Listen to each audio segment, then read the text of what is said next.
Madam से पूछ लिया जाए औरत को पसंद है कि नहीं बैगन। आप बैगन खाती है कि नहीं चांदी जी, सही बताइएगा। आप खाते हैं? हाँ हम खाते हैं, लेकिन हम लमका नहीं खाते हैं भाई। हमको गोलका बहुत पसंद है। उसका चोखा जो है ना, भंटा जो है इतने गो के भंटा। इसमें हंसने वाली क्या बात है? आप बैगन का बैगन एक सब्जी है नहीं? लेकिन हमरा भंटा का चोखा बड़ निक लगे, मुंह में पानी चल लगे। आप चोखा खाइए, समझे ना? खाती है कि नहीं पहले बताइए। लमका की गोलका? टेढ़का बैगन थोड़ी होता है। बैगन दो ही प्रकार का होता है, एक लंबा एक गोल, है ना? काला वाला होता है। हम कलर मान सकते हैं, कलर उजला होता है, बैगनी कलर हो गया, मैरून कलर हो गया, और भी कलर होता है। लेकिन साइज का जो बात है, एक गोल का एक लंबा होता है, दो ही। तो आपको लंबा पसंद है कि गोल का? जो आपको पसंद है। मेरे पसंद से आप आगे मैया। चलिए बैगन वाला गाना मैडम को भी पसंद है, ये वाला गाना हो जाओ। जवन बाबे पसंद ना तो न ले आया बया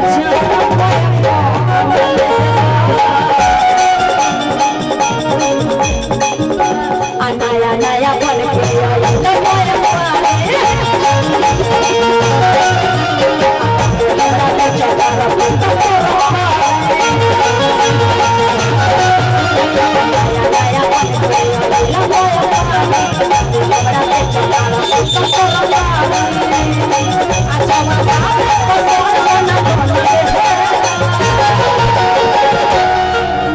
बया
कैमरामैन सब जिस नजर से देख लेता है कितना। एगो कैमरामैन तो पूरे ढोरी का एकदम क्लोज लिया हुआ था, फेसबुक पर हम देखे थे।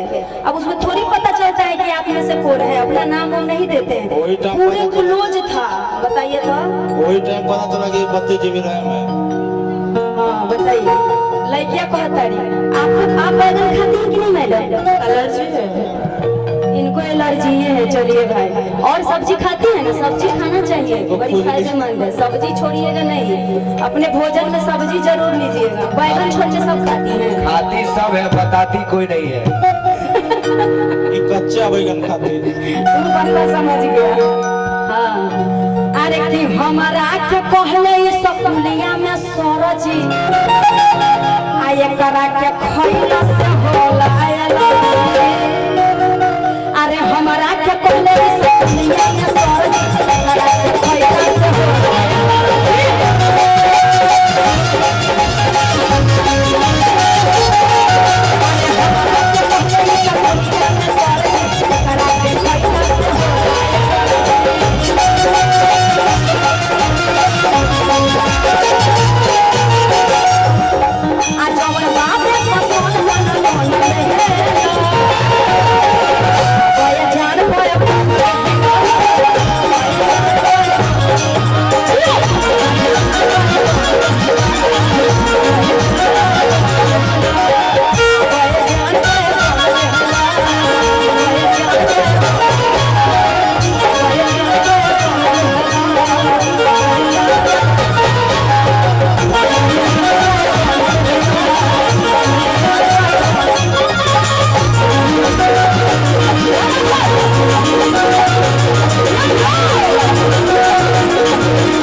आप सबको मजा आएगा।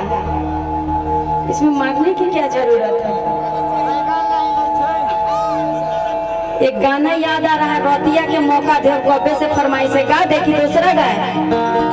सर का फरमाइश है, गा दे, गाइए दे तो कौन सा सुनिएगा?